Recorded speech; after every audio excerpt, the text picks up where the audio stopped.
Pernahkah Anda membayangkan jika data medis pasien hilang hanya karena terselip ataupun dokumen rusak?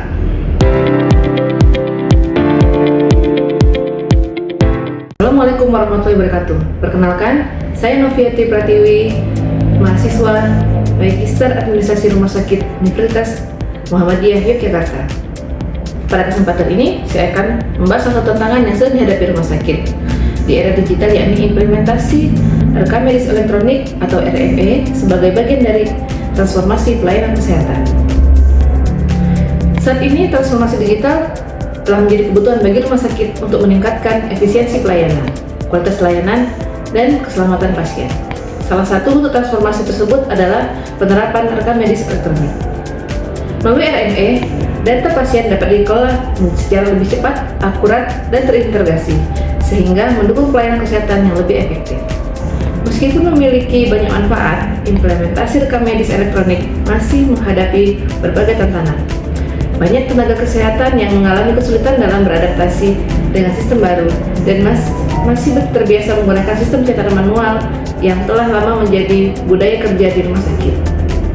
Sebagian tenaga kesehatan juga merasa bahwa penggunaan sistem digital membutuhkan waktu lebih banyak untuk mengumpulkan input data dibandingkan metode yang biasa mereka gunakan sebelumnya. Kondisi ini menunjukkan bahwa keberhasilan digitalisasi rumah sakit tidak hanya bergantung pada teknologi yang digunakan, tetapi juga pada kesiapan sumber daya manusia yang mengoperasikannya. Teknologi yang canggih tidak akan memberikan manfaat yang optimal apabila pengguna belum siap menerima dan mengimplementasikan perubahan tersebut.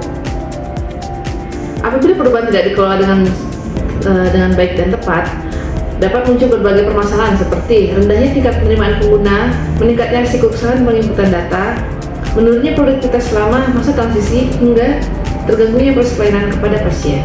Oleh karena itu, tantangan terbesar dalam implementasi rekam medis elektronik sebenarnya bukan karena persoalan teknologi saja, melainkan bagaimana manajemen rumah sakit mampu mengelola perubahan organisasi secara efektif.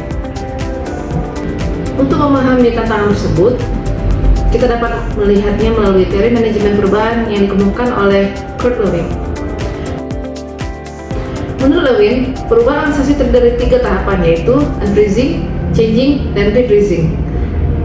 Tahap unfreezing, pada tahap ini organisasi harus membangun kesadaran bahwa perubahan memang diperlukan.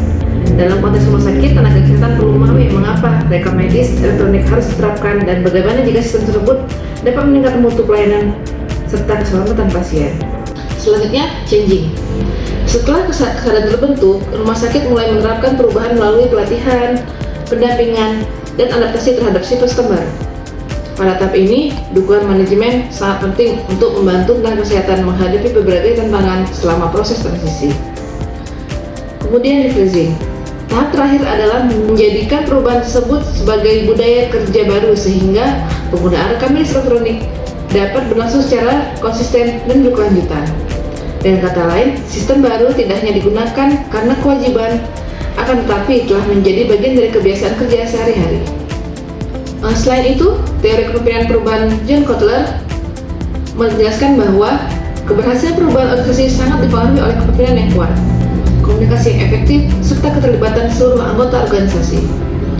Seorang pemimpin harus mampu menjelaskan tujuan perubahan, membangun komitmen bersama, dan menciptakan lingkungan kerja yang mendukung proses adaptasi. Berdasarkan kedua teori tersebut, dapat dipahami bahwa keberhasilan implementasi rekam medis elektronik tidak hanya membutuhkan teknologi yang baik, tetapi juga membutuhkan kepemimpinan yang mampu mengelola perubahan dan membangun komitmen seluruh sumber daya manusia di rumah sakit. Selanjutnya, strategi yang dapat kita lakukan yang pertama adalah menyelenggarakan pelatihan secara berkelanjutan bagi seluruh tenaga kesehatan. Pelatihan dilakukan secara bertahap dan membantu meningkatkan kompetensi dan kepercayaan diri pengguna dalam mengoperasikan sistem rekam medis elektronik. Strategi yang kedua adalah membentuk agen perubahan atau change agent di setiap unit pelayanan. Agen perubahan dapat berperan sebagai pendamping sekaligus motivator bagi rekan kerja yang masih mengalami kesulitan dalam beradaptasi dengan sistem yang baru. Kemudian selanjutnya, yakni memperkuat komunikasi organisasi. Manajemen rumah sakit harus secara aktif menyampaikan tujuan, manfaat, serta perkembangan implementasi rekam medis elektronik sehingga seluruh tenaga kesehatan memiliki pemahaman yang sama terhadap perubahan yang sedang dilakukan. Selain pelatihan dan komunikasi, rumah sakit juga perlu melakukan pendampingan serta evaluasi secara berkala. Evaluasi ini penting untuk mengidentifikasi hambatan yang muncul selama proses implementasi dan memastikan bahwa setiap permasalahan dapat segera ditangani dengan baik. Dengan demikian, keberhasilan implementasi rekam medis elektronik tidak hanya ditentukan oleh investasi teknologi, tetapi juga kemampuan manajemen dalam mengelola sumber daya manusia, budaya organisasi, dan proses perubahan secara menyeluruh. Saya meyakini bahwa transformasi digital bukan sekedar perubahan sistem kerja, melainkan perubahan cara berpikir dan budaya organisasi. Teknologi dapat dibeli dan dikembangkan, tetapi keberhasilan perubahan hanya dapat kita capai apabila sumber daya manusianya mampu menerima, memahami, dan menjalankan perubahan tersebut secara bersama-sama. Oleh karena itu, implementasi rekam medis elektronik harus dipandang bukan hanya sebagai proyek teknologi, tetapi sebagai strategi organisasi untuk menciptakan pelayanan rumah sakit yang lebih efektif, efisien, dan berorientasi pada keselamatan pasien. Demikian, terima kasih atas perhatiannya. Wassalamualaikum warahmatullahi wabarakatuh.